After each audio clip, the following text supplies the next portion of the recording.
Are you worried about how you look and sound on camera? Do you ever stop your content idea right in its tracks when that fear grips you right before you go live? On this episode of Dealcasters, we're joined by the manly Pinterest guy, who's also the international speaker and visual marketing consultant, Jeff Sieh, who specializes in Pinterest, Instagram, and also live video. He's also worked with some of the largest brands in the space and brings his knowledge, expertise, and experience to the Dealcasters table. So pull up a chair, grab your favorite beverage, and get ready to get manly. Well, thank you so much. This is fun. I love not having to press all the buttons, which is really, really nice. Exactly. You know, you just show up, and that's you guys. You're do a the great talent job. today. Lean back and just be the talent. Right. So Jeff, tell us about, how did you end up in social media? I know you've been in it for quite a while. Tell us the Jeff Sieh story, because it probably could be a movie or even a book if it isn't already. Yeah, and Brad Pitt should play me. I think Nice. would be a good thing. So the funny thing is, Jim and I met over here at Google Plus. So that's where it all started for me. Actually, what I did is I had this little digital agency here in Longview. I did commercials. I got into video when nonlinear editing systems first came out, like Adobe Premiere, which I've been using since it came out. And I started doing the social media thing and started telling my clients they needed to do it. And I'm like, well, I better do it too. Started writing a blog, and I wrote this blog called Mainly Pinterest Tips #1, where it was my daughter and I sharing a secret board. It kind of blew up. And back then in the day, before Facebook and all these other places, Google Plus and Google Hangouts were like the Wild West of live video. I remember I went to South by Southwest with Ronnie Benzer, who was this Google Hangouts guy about video. And we interviewed Guy Kawasaki before I knew him with this contraption, like on this pole we duct tape like a cell phone, and we called people back, and it had the speakers that we had hanging off of it. It was this jury rig thing because it was the Wild West of live video. Started doing that. Google Plus went nuts. I started a live show over there in Hangouts called Manly Pinterest Tips because everybody wanted me to do one. That led to me getting a gig at Social Media Examiner, doing their Pinterest, and then they had me speak, and then I've been speaking there ever since. I think I spoke there. I was the 5th time I did it, and that's it. I mean, that's how it all started. I could trace it all back to those little circles on Google Plus. Well, and I can tell you, Chris, one of the most eye-opening things to me, and this was probably, I think it was 2017 when Jeff was speaking, and it's like I learned all this stuff about fonts and colors, and that's like it was like mind-blowing to me because I had just started in social media, and I it's like, wow, I'm thinking way too simple, but Jeff, I know that's something I'll never forget, and of course, I think you were also even doing something with Rebecca Radice as well. Yeah. And then we've had a chance, it was unfortunate this past year we didn't get to hang out in San Diego, but it's always been fun to get to hang out with you and Eric and some of the other folks that we see. And what was neat, like pre-pandemic, I know you weren't able to make it, but Eric came to Social Media Week Lima, which is in August this year. And I don't know if you guys are going to be able to make it because I know you guys have a lot on your schedule, but that was a great, got to know your, as I used to say, your other half, Eric, quite a bit better. Another amazing human being. So I want to go back and how important these relationships are. And, people say, it's social media, whatever. I can trace everything back to the gig I have with Guy Kawasaki right now. I produce his live show and also his podcast, Remarkable People, which goes crazy. I mean, we were on Clubhouse the other day with Jane Goodall, and he's had Martha Stewart on. I mean, it's like I get to listen and edit really interesting conversations and make money doing it. So, but I can trace that all back to a post that I made, commenting on Peg Fitzpatrick's post, and then a friendship developed, and I helped her with stuff. She helped me. She runs all of Guy's social. So 5-7 years later, here I am producing his show. But it all came from those relationships that you make on this, these goofy little platforms. But you can really, Jim and I had a little fun debate about Clubhouse because, I kind of poo-poo it. A lot of people like it. And so, I mean, my thing is it doesn't matter. Google Plus isn't even around anymore. and I built my business off of it. And so, and I'm still reaping the benefits. So it doesn't matter if you're building good relationships. And I think people forget that the first part of social media is social, right? And a lot of people will take social media and they'll use it to trumpet a bunch of things that's related to their business. Well, you got to be on this, you got to be on this, got to be on this, got to be this. And of course, you can't be and lean into everything. Nobody's got all the time to do that. But I think where you find the platform that you're in, whether it's Pinterest or whether it's Twitter or whether it's Clubhouse or lean into that and actually be social, it can turn into some really great relationships. Personally and like from a business perspective, I'm sure you've gotten a ton of business just because you actually were a social person, believe it or not, on Pinterest, right? Or on Google Plus or these things that may have sunset at this point. Yeah. And it's just making, I did a lot of stuff for free for a lot of people. When you first get started, you just are making relationships and stuff. And you never ask, you guys, I'm sure since you started doing this show and the success that you've had over there, you probably get pitches every day. Like, I need to be on your show. And here's why. And, you can tell that they haven't even watched your show. They just saw you have some numbers. That's the classic one. You just don't do the ask. Most of the times when people ask me on your show, they're not a good fit to be on your show. And so you do things for people and that organically happens. Like, I knew Jim from a long time. I mean, back and forth. And we, I ask him questions like offline, like, are you doing this Amazon thing? And then I'm like, oh my gosh, he's an expert. He needs to be on our show. And I mean, all this stuff. And it just happens organically. You can't force it or it feels really, really fake. Yeah, there's a ton of people that are doing live shows or they're doing a podcast, and that's great. But then there's a lot of people that may be writing a book or they're a keynote speaker or they're doing these things and they're using a podcast or a live stream as their marketing, their free marketing. Like, I'm just going to target a bunch of people or I'm going to hire someone that's just going to scatter shot so that I can show up, talk about everything that I want to talk about on a particular platform. But it's like when you're on this show, of course, you're the feature, you're the quote unquote star, but you're here to just talk, to serve, to do what you're going to do. It's not like you're going through, okay, here's my list of 32 things that I have to talk about. Buy my stuff. Buy my stuff and do all of that stuff. And I think that comes across in both ways. If somebody's showing up and doing that other stuff where they're drilling down, guess what? There's 32 podcasts that person did. They all sound alike. And it just doesn't come across and is a good podcast. Doing something that is organic and social, like a lot of what you guys do, is what resonates with people. Yeah. I think you're right. And you can tell, like, and you've interviewed enough people that this has happened. And this is something that, if you do this, you probably need to work on. And if you don't, this is a skill that you have, is that, like, when you interview somebody like Jim, both of you guys do this, is you can tell when people are just waiting for you to stop talking to bring it back to you. And you've had guests on here who have like that. You're like, they're just waiting.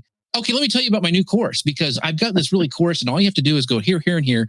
And it just seems like, I call them used car salesmen, like guests, And if you get lucky enough and you've been blessed enough that people are asking you to come provide value for an online summit, for a podcast episode, for a live video,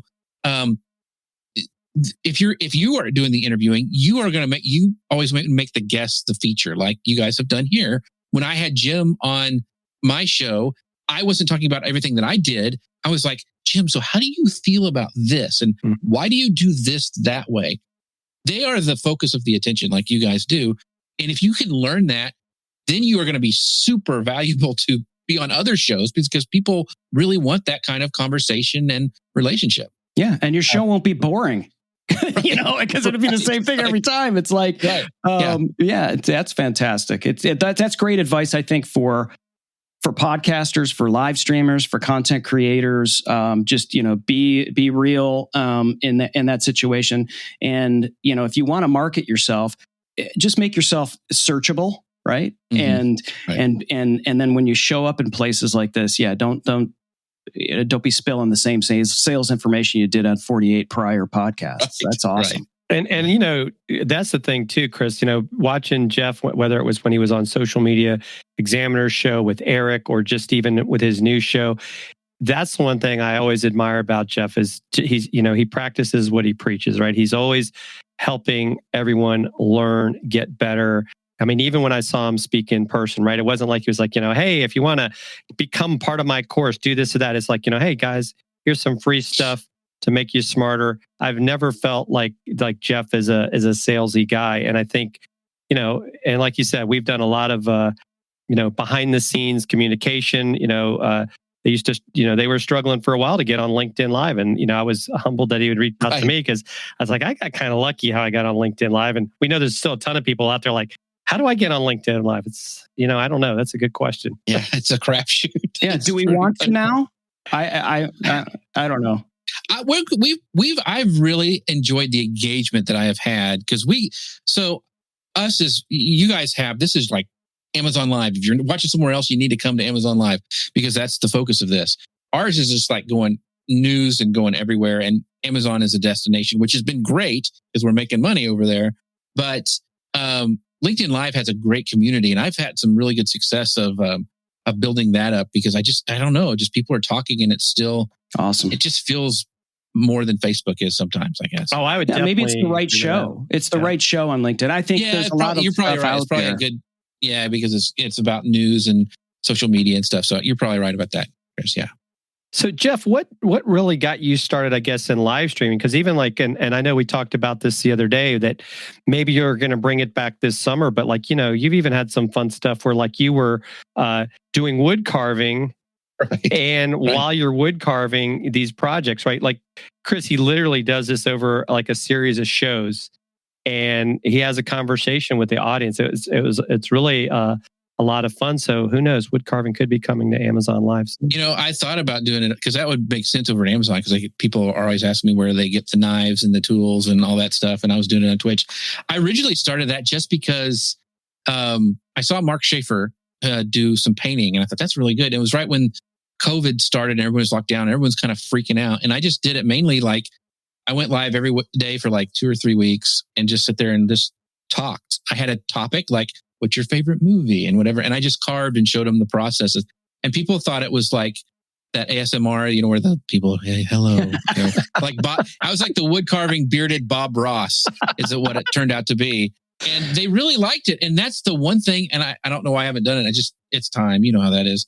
But it was, everybody has asked more about that than anything else. So really crazy. Very cool. Very cool. And I know we've got some people joining in the chat, and Gina Capone over on Amazon says, yes, the exact same thing happened to me. I ran to chat rooms from 2001 to 2010 and a healthcare blogger from 2005 to 2008. And that's how I became a healthcare speaker and a community manager for .orgs as well. I feel like Jeff's story is mine. So thanks, Gina Capone, cool. for chiming in. Yeah. That's great. And I think the other great thing I think about Amazon, speaking of, is just how massive you're casting a net, right? And so, of course, it's not as lean in as some of these other platforms are, but when you do kind of poke in, and I know your show is more like, hey, this works here. But when you do poke in on Amazon and you've taken, all the great information that Jim shared with you on your show and whatnot,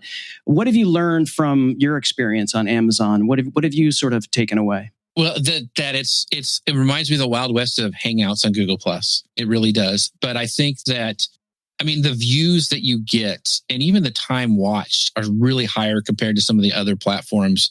If you look at kind of the analytics, and I love the analytics they give you. It's still kind of clunky. It's like Periscope where you have to start it here and then hit your phone and then that kind of stuff. They'll get better. And I really wish I could bring comments on screen. That's one of the other things because everybody likes to see their face. And I think if they could do that on Amazon Live, oh my gosh, because people would love to see that. I feel like Amazon's more of the public arena it's like you're at the mall. When they used to, you go and have your choir and you stand and sing at the mall, your mom would have to come. And it's like that. You're there. And you're in front of all these people walking by at the mall, and depending on how well, you have and I actually used some of your ideas when I was even crafting my own lower thirds and stuff for my show, is because you're wanting to catch the eye. With somebody walking by the mall, it's like window shopping. What are they? Oh, Dealcasters, unmute. What? And doing that. I mean, that's really catchy. And I think, so I took some of that stuff. And if you look at my show, I've got this moving background. And I also went to like CNN and all that stuff. And I actually did a screenshot and then built my graphics by, putting them in Photoshop and building them exactly the same way, the same dimensions and stuff. So there's a lot of stuff you can learn from that. But Amazon Live, I think it is. It's like the mall. You're there. People stop. The people who really want to learn more, then they go in the store or they put it, anything you see down below here, make sure you add it to your cart. You may not want to get it now, but let's go ahead and add it, that kind of a thing, because, it's good for us. But I mean, I just think it's, there seems to be less friction. Like shoppers are already on Amazon. Right. And those people we've talked about this before, are primed to buy. And so I've really enjoyed too. It's kind of been a bonus for me as I get like we had Holly Homer on our show who did Quirky Mama's 1 million plus Facebook group. She has like 5 books. I put all her books underneath there. So people buy her books right from where I was doing it. I did the same with Mark Schaefer. I had Lou Mangello, one of my favorite guys who does Walt Disney World Radio on the show. He has like 5 books and I could put his audio, tours, everything on there. And that makes them feel good. If you can tell your guests like, hey, I'm selling your stuff underneath my show. This is really, and I mean, Holly's reached out like, how do I do this? How do I get on Amazon Live? So it's really, really, it's good as you as a host to offer that to your guests, especially if they're an author. I really love, and you touched on this, your show, and you spoke about the whole CNN vibe and the whole news vibe. I think that's what struck me first and foremost when I jumped on this stream is like, this looks like as good or better in some cases, any sort of news show. And, there's a lot that I know went into this. You said, I copied a CNN vibe, and you did that. But I mean, you're obviously, skilled in video editing and graphic editing as well. But you use a couple of different things as far as, putting this stuff together. I'd be interested to find out, and I know the viewers would be interested as well. I know Ecamm here has got to be in the mix. But if you notice that blue background, and I seriously, from your stuff, Chris, is when I looked at the Dealcaster stuff, it's like, man, that really pops. And first of all, it kind of looks like showy. You're like, but you're trying to catch those people walking by at the mall. That's right. And it's the same thing on Facebook. I'm trying to get people to stop the scroll. So things that I would do different for like a webinar is I would do a different background than what I'm using there.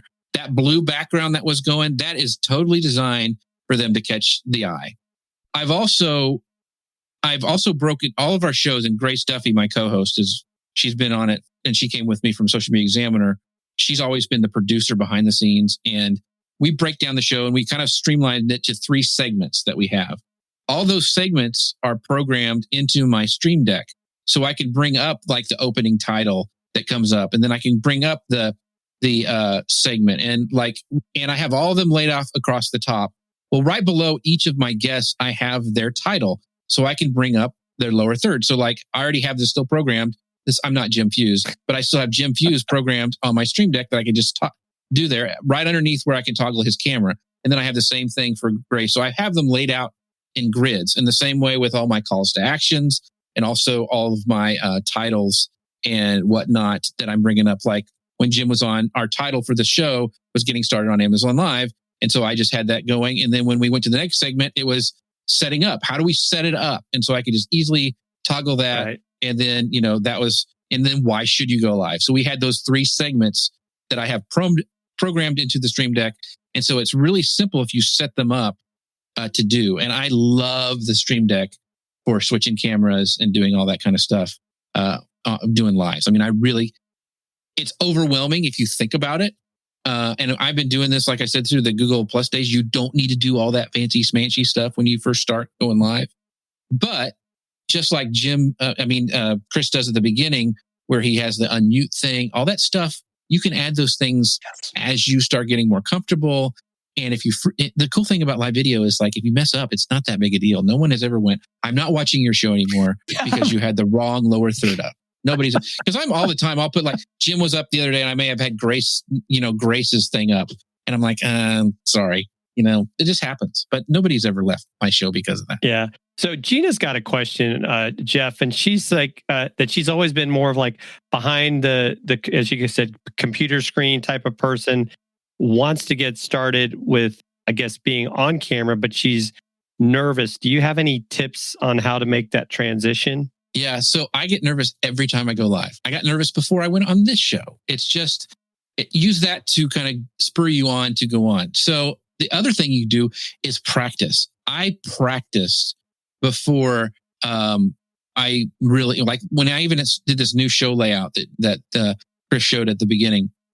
I practiced with that. I practiced my camera switches. But you can also go live. What I've done is I create a private Facebook group that only I have access to, and I stream to that. So I pretend it's like a real stream. I've even had I have friends come on so I can see how I can bring on guests and how I will use those different layouts. Like in StreamYard, you have the different ones you can bring up. I played with that till I was comfortable, and you can do that live in a private group. So that's what I would do. And then the other thing is have a run of show, which means like I showed you at the beginning, I had like the opening title, I had segment 1, segment 2, segment 3. Think of those. Don't just go live and think, I'm just going to answer questions from the audience, because when you do that, you'll get there. There won't be an audience and you won't have anybody. You'll be like, okay, I'm waiting for people to come in. And that just doesn't look good. So I have a habit, and I've done this for every show, and everything that I do is when I go live, I have 10 questions. I may not use them. And if the cool thing is, if like an audience member asks something similar, I'll use their question instead of mine, because I want to bring them up on screen. I want to highlight them. And so that's what I would do. And then if you like, you're still struggling, I was a magician for a while in college too. So have plants in your audience. There's nothing wrong with asking your friends to show up to your live and go, hey, can you ask this question? I did that all the time when I first started. A lot of it's getting the reps in, which you touched on. Yeah. It's like, and sometimes like when I first started doing it, I wouldn't go live. I would record myself. And of course, you're your own worst critic. And eventually you got to hit that big red button and go live. But the great news is the first show you do live, hardly anybody's watching. So, it's, you said, no one's going to remember it. And the second one's going to be better. The third one's going to be better than that. Man, great advice. This is amazing. The other thing I want to tell funny. So I remember my first big guest, I got Guy Kawasaki to come on the show. And if you don't know who he was the chief evangelist for when Steve Jobs was at Apple. He was like selling the Mac. I mean, he's a big guy in the tech space and founders and all this stuff. So I cashed in all my chips. I had Peg ask if he'd be on my show. I got him on the show. We're getting ready to go live. We're in the green room. It's like 3, 2, 1. And I have a water bottle like this. It's a plastic one. And I turned and I hit the bottom of this thing, and it cracked and it just dropped out. And all of a sudden, whoosh, my whole crotch is soaking wet. And we're live with Guy Kawasaki. Hello, everybody. I had this really nice surprise look on my face. It was probably some false excitement. Yes. But the thing is, so you're sitting there at the wet undies for the entire show. But the thing is you just things will go wrong. Your internet will go down. Your guest won't show up. You try to plan for as much as you can, but just know things are going to happen and you're going to mess up. There's some days I stumble over words. I say the wrong, it's just going to happen. And you just have to go. So I hope that helped. Well, and do you feel like, Jeff, I think that because there's been so much live video, I feel like people are more forgiving. And I think even sometimes, the folks we'll just say on some of the other tubes are so worried about making a perfect video to upload it. It's like, just do it. And you can edit it in post. Yeah. Yeah. I just think it's kind of funny that it's gotten away. I mean, because, we don't even know what we're going to say 5 minutes from now, but we know it's going to be fun. Yeah. But, and a lot, I mean, there is that kind of, you want to be professional, of course. I mean, Jim's not saying not to be professional, and you want to make the best show possible. You plan for the best you can. You think of like, okay, if my guest doesn't show up, what am I going to do? What happens if they drop out? You need to have a plan for because I've had that happen. Mm-hmm. Like all of a sudden the guest freezes and you are on stage. And what are you going to do? You're going to cancel the show? Or are you going to talk a while trying to get them back? So you have to make those kind of plans. But your audience, I've never had somebody this is stupid, I'm leaving. They've never done that. And I've done thousands of hours of live streaming. Right. And it's kind of come full circle because Phil Hill has joined us on Amazon Live. And we had Phil on last week. And so this completely, correlates to this. And so we had our little, get together at the front end, getting ready to go live. And we noticed there was some sound issues. We were trying to solve those sound issues before we go live. And so we kind of kept kicking the can down the road to, because like you said, it's like, are people really waiting for you to go live? You can kind of wait and go later and get everything solved so that it sounds right. But even though we thought we had it right, when we actually did go live, those sound issues were there and they were actually a little worse. And so we were live. And so we're live here on Amazon, tens of thousands of, the car buying public is here to hear these sound issues. And Jim and I didn't freak out. Phil, to his credit, he didn't freak out. And we just kind of were like, you know what? There's some sound issues going on. We're gonna pop you backstage. Let's make sure, just give us a hi sign, make sure that everything's cool. Jim and I just kind of went on. We brought him back on. Still some sound issues, but we just went. And for whatever reason, 10 minutes in, they just solved themselves and everything was fine.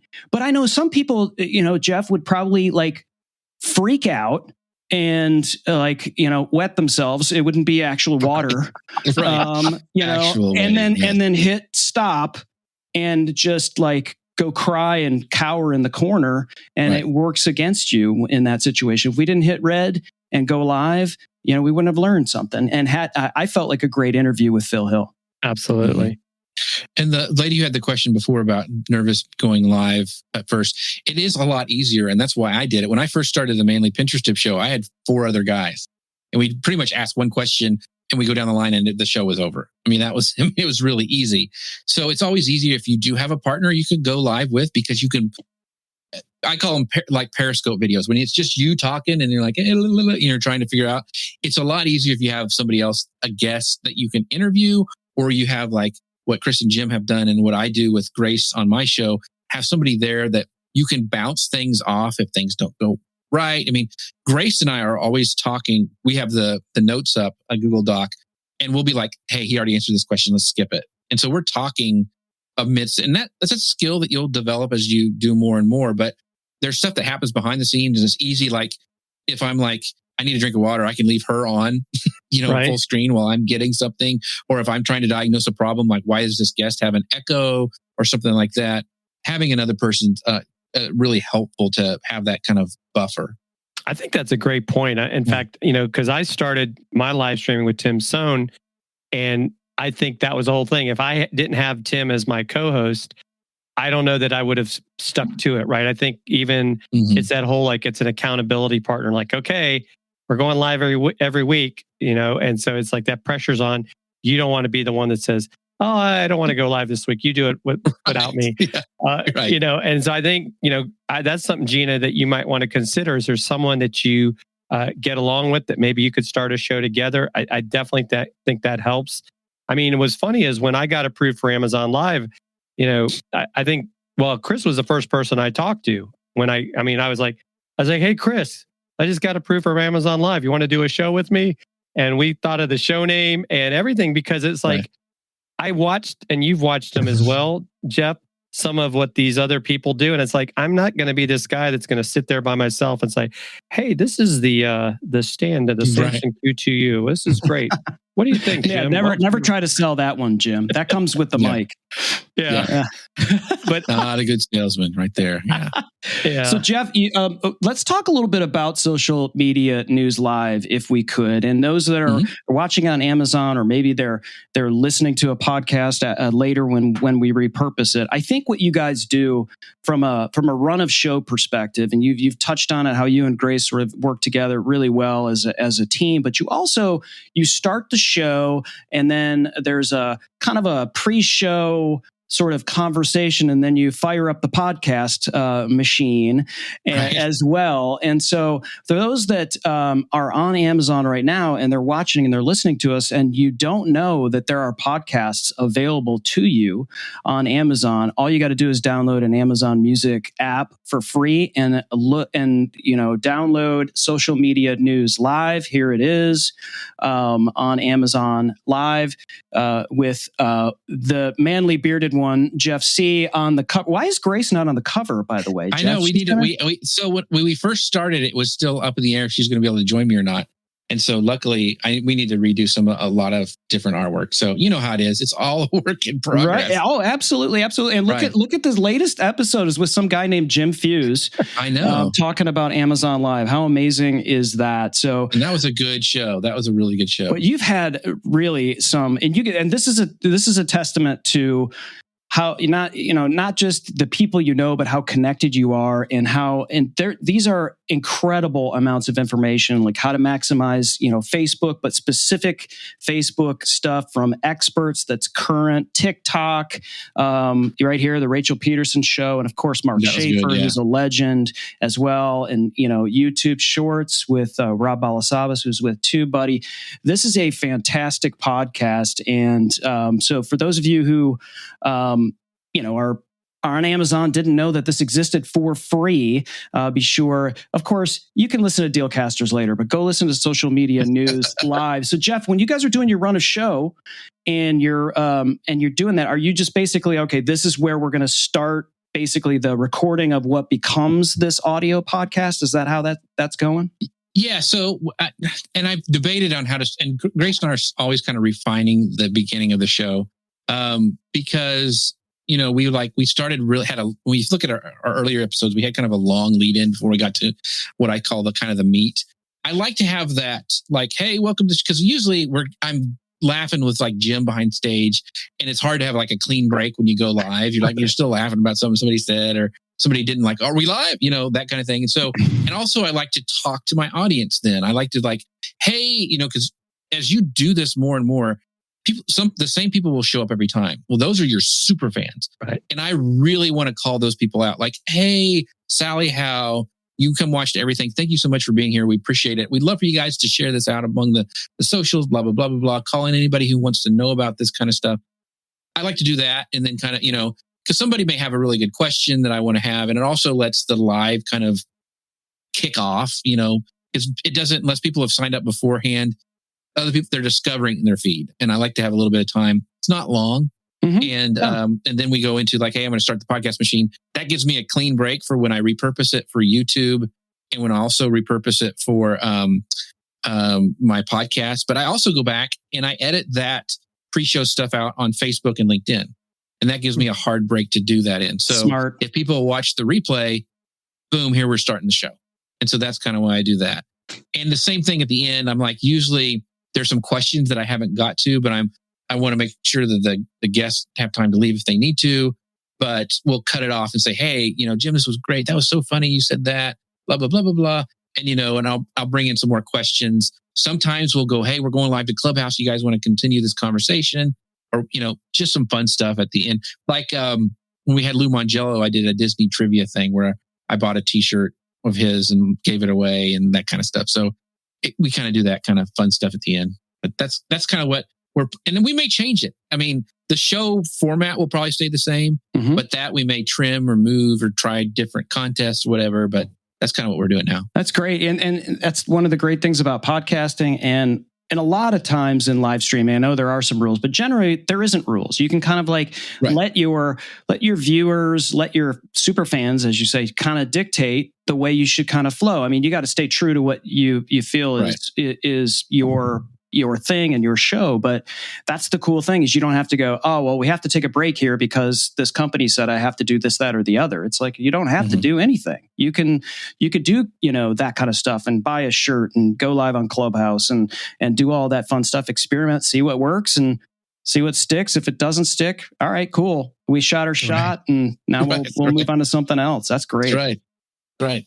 So, the show flow, getting that down to where you're comfortable, I think is something that's pretty important. And so, and Jim knows this from being on the show. So we have questions that we give to the guests before the show, but I will go ahead and like, oh, you said something that I really want to focus on, and we'll go back. And then and we have certain section, and it's usually after each segment is I have a time where I go back to the audience and like pull those questions. Or if I see a question that I already had in the document that I was going to ask, that somebody asked that was similar, like, what do you what are the levels on Amazon Live? Well, I was going to ask that anyway of Jim, but I would rather pull up, my super fans comment, get them on the screen and make it like they were going to, that I'm listening to them than something else. So that's what I really like to do. So it is a skill and it takes time because you're bouncing between a document to the comments to you like running the show. It's a lot when you first get started. So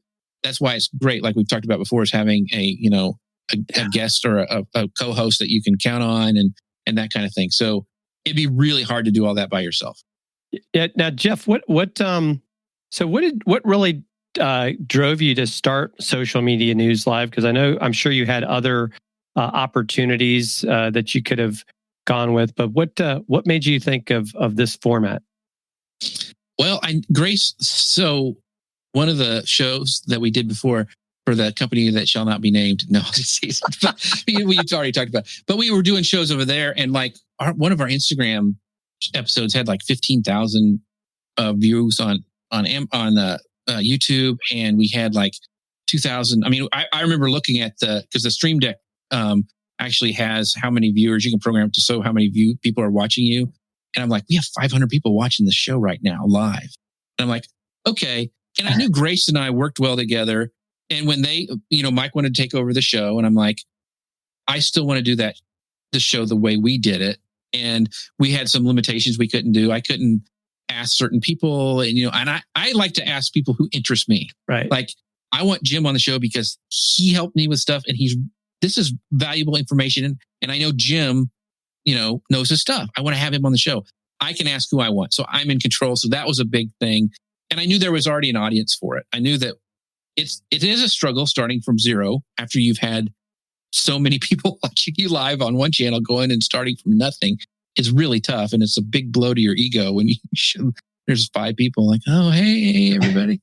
But long term, I thought it would be a great thing. We could do some really cool stuff. I could do a podcast, build up a YouTube channel, that kind of stuff. And so I already knew it. And I also do a live show with Tailwind, which is kind of that Pinterest stuff we talked about before. And like we have 200 to 300 people watching live on that one. And so I know that I can do a show. So I'm like, this makes sense for me to do. So that's kind of why we did that. And it's in my industry, and I love talking to these people like Mark Schaefer and Jim. And, it's fun. I think that's important if you love doing it. Yeah. And that's, Jim and I say this all the time. Like if we didn't like doing this, we wouldn't do it. I mean, even if there were, if there was if there was more money than whatever we're making now, it's just sort of like, if it isn't fun, Right. don't do it. And the thing I love about your show, your and Grace's show, Jeff, is like, I think so many times we've watched shows and the content is like, oh man, this is so great. But I wish the camera wasn't pointed up their nose and there's a thumbprint on the, or the lighting. It's just kind of bugging me that like there's a clicky sound happening but the content's just so awesome. You can kind of ignore that, but my squirrel brain it's just hard. can't, but then there's these shows where it's like, it's just glamorous, like fantastic mirrorless stuff, flashing and transitions and all the stuff. And then if you close your eyes and listen, it's like, what are they even talking about? And so the great thing I like about your show is it has that fantastic balance of like nothing's distracting you from what you guys are talking about. And that is like so many people miss that.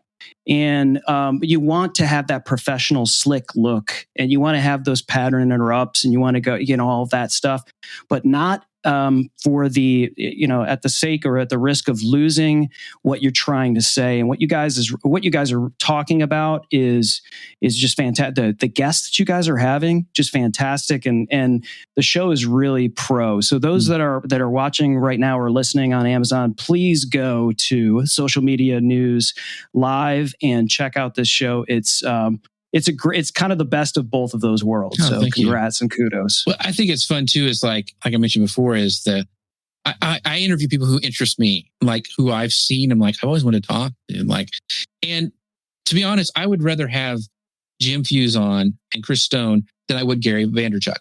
I mean, Gary would probably bring in some numbers, but I would rather talk to somebody. I'm like, now, what did you say? And not be worried about him just taking over. I mean, I want to ask questions that my audience I know is wanting to ask. you know, do you see what I'm saying? I mean, it's not always about the big names, because I've had some of the big names and on some other shows, and it's like pulling teeth to get them to answer questions, or they'll not answer your question. You're like, what do I do now? I just asked and they just danced. So, but I mean, to be honest, I mean, and I think that comes across to your audience. It's like, if you are asking those great questions, and that's the other thing, is learn how to ask great questions. Like watch, like Jimmy Fallon, I love the old Johnny Carson. He's an amazing entertainer in the way he asks questions. I know he's old school, but oh my gosh, he knew how to interview people and be entertaining. And so how do you get that into your show? So yeah, I think you hit on it, Jeff, right? It's more about draw out the expertise from your guest as opposed to trying to be the smartest person on the screen. And I think that I think it's a skill that can be developed. I think it goes back to, you've got to watch your show. It's like, oh, am I being too talkative? Am I over talking my guest, or am I letting my guest talk? But I also like your point too, is like, as much as you may say, oh, I could get this really big name, does it make sense? Or are they going to take over the show? And it's like, was it really that great of a show? Especially if they're everywhere already. I think there's a lot of hidden talent out there. Which, and Jeff, something that you do, and that I guess a lot of people don't think about, is you repurpose your show, and you do a lot of this yourself. Talk about how do you do that? What are maybe some of the tools that you like to use? Yeah, so this quarter, I'm really trying to build up my YouTube channel, and I've had some other channels, but the social media news live channel specifically, and we've only got like 3 or 4. I mean, all the lives go live there, but I'm trying to take those and make them like YouTube videos, like where you have a hook and then like a clip. So everything for me starts with the transcript. So I love the script. I mean, that's what we use for Guy's show, that we use for Kim's. And so I upload that as soon as we're done with the show. That gives me that transcript. That also gives me a way that I can go inside of the script and highlight things and make a clip of that. And so once I have made a clip of all those, like, I think would make good sound bites, like usually a question and an answer. Like from last week, there's some great where I asked Jim a question and he answered it. And it's like 2 to 3 minutes, which is perfect for social media. So I can actually go and take that and make it a video, and I plug it in. Another thing, I looked at you guys, how you were repurposing with on Facebook, the square video with your kind of marketing look. And I kind of copied that and used it for some of my stuff. So that's what I love Descript. I also use Descript to take out that beginning part. Like I said, when I'm starting the podcast machine, and the ending part, I use Descript to export my audio for my podcast. So I use it for that. And then some of the tools, like, we talked about the Stream Deck, but I just started, it's probably been the last 2 or 3 weeks, is using the Loop Deck, which is really cool. Like if you're scaling video, or if you're nudging clips, or all sorts of stuff that you have to do a lot with your mouse and keyboard, it makes it faster and a lot more fun. So I love it. That's my biggest new tool that I love for editing and repurposing. The thing that I've used that's probably changed my show for the better, other than the Stream Deck, is, like I told you, we had show notes that we did. Like when Jim came on, we have his like bio and the questions and those kind of things. And I didn't like it because I'm looking at my camera right here. And when I get to that time where I introduce Jim, I'd go, and then Jim Fuse, he's an amazing guy. He does Amazon Live, and my eyes were not tracking. So the best thing I've done is gotten the teleprompter, it's the Padcaster. And I stick my phone underneath there. And so I use a piece of software called Teleprompter Premium that allows me, I have all my questions, I have all my segments in there. And so when I'm asking questions, I don't look down at my document. I'm looking inside of my Padcaster, and I can read, Jim's bio. I can ask the next question. And so I actually have, it's really cool. The Teleprompter Premium software lets you connect with your phone or your iPad. So I have it on my desktop, and I also have my iPad because my phone's in there that I have to use for the teleprompter. And that has changed. Chris, you were talking about how the professional look of the thing, being able not to look down when I'm talking or asking questions is a huge deal. It is. And that's probably the thing that changed my show for the better the most. It's funny you say that too, because Chris and I joked about this a few weeks ago. Because in case you don't know, folks, you can actually watch Amazon Live on your TV set through the Amazon shopping app on the Fire Stick, and I think probably the Fire TV. So I because my wife, maybe your guys' wives do, doesn't always watch my show. And so she was watching this show and she was like, I can't watch your show. I'm like, why? Well, you keep looking down. Well, it's because I was looking at the Amazon app on the phone. Right. And so to your point, right, I now have this iPad that's elevated so I can just glance and change things. And I'm getting the teleprompter as well because it is, right? It's frustrating because there's things you want to make sure you don't forget and you don't want your eyes all over the place. But that just comes with time. And so it's interesting to hear, Jeff, that even as seasoned as you are, right, you're still finding things that you feel that you can improve at. Yeah. And I used to have my notes, like I make them really small and close to the camera as possible, but there's still this thing. And it also makes it really easy when I repurpose these videos. I'm recording my own hook for those. And so I can have that and I'd be like, hey, Jim Fuse was on the show yesterday, and I can do my hook and record it and do it really quickly with that. The only thing is the first time I had it all set up, I'm ready to go. And I'm like, oh crap, my phone's in there. I've got to start Amazon Live. So luckily I had it on my iPad and I was like, oh, okay, there I go. It started a little bit late, but I was like, oh, you have that moment of like, oh crap, how do I do that now? So yeah. It wasn't as bad as water being spilled into your lap. No, but I think you always have something. Yeah, it's not just for content creators though. I think everything is, there's so much virtual stuff going on. Job interviews, sales, virtual presentations for your business as an entrepreneur or whatever. Eye contact is key. If they're not connecting with you, and you have trouble, trying to look at yourself, because myself is right over here. And if I were talking like this the entire time, nobody's really gonna connect with me. So I have to get used to not looking at my own face, right? Or having invest in a teleprompter, and then you get used to it, and you knock it out. And so Habit now, like you're still like all this stuff is down below me, but Habit I've just got made that I look at my camera. For years, I had a yellow sticky note that had an arrow that pointed to the camera because I would always forget, and so. Now it's just kind of second nature when I start talking. I'm just ignoring the stuff below me where you guys are and talking to the camera. But I've tried like 3 different teleprompters. And I tell you, the Padcaster is the best by far. I have a Canon M50, which is what I use to stream with. And it actually has these mounts that go right on the front of your camera. And you just slide the Padcaster right on top of it. And so it's amazing. So I love that.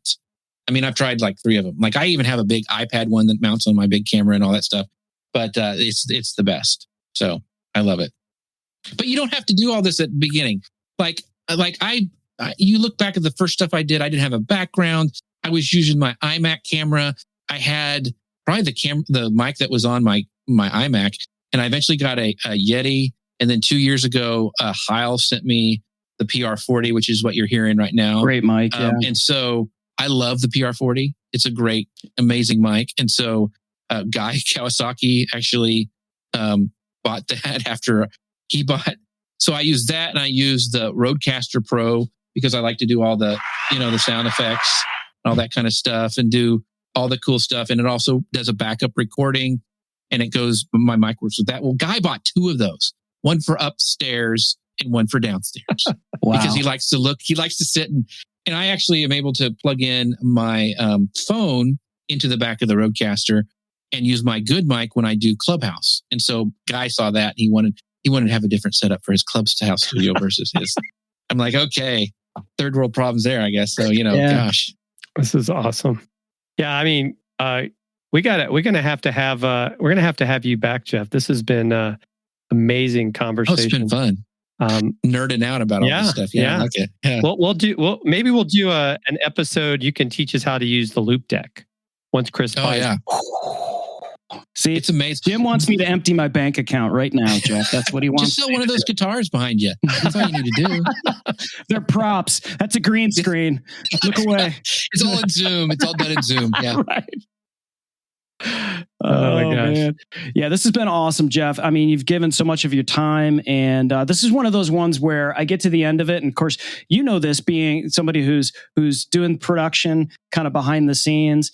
there was so much information, and Phil Hill mentioned as well. He's like, he couldn't write fast enough with all the great stuff that you were given. So this is one of those ones where I got to go back, and I'm going to be team replay on this, because I know there was probably something that I missed because I was hammering out a banner or switching this or switching that. But man, thank you so much for this. This has been awesome, and an honor for us to have you aboard, man. Yeah, thank you, Jeff. Thanks so for much. having me. It was a lot of fun. Man. Appreciate it. Did it. Yeah. Awesome. Thanks to everybody that joined us on Amazon and all the other tubes. And as always, don't fear the gear. Thanks for listening to Dealcasters. Congratulations. You've taken another step forward in your content creation journey. Please don't forget to hit the subscribe or follow button here in your favorite podcast player so you can be reminded every time we drop an episode. We love hearing from our listeners and viewers. And if you're wanting to watch our shows live on Amazon, feel free to follow Dealcasters Live as well at dealcasters.live. Or follow us on Twitter or subscribe to our YouTube channel, where we also included added content that you cannot find anywhere else. If you have questions about this episode or have something you want us to review, you can also email us at dealcasters@dealcasters.live. Thanks again for listening, and you know the deal. Don't fear the gear.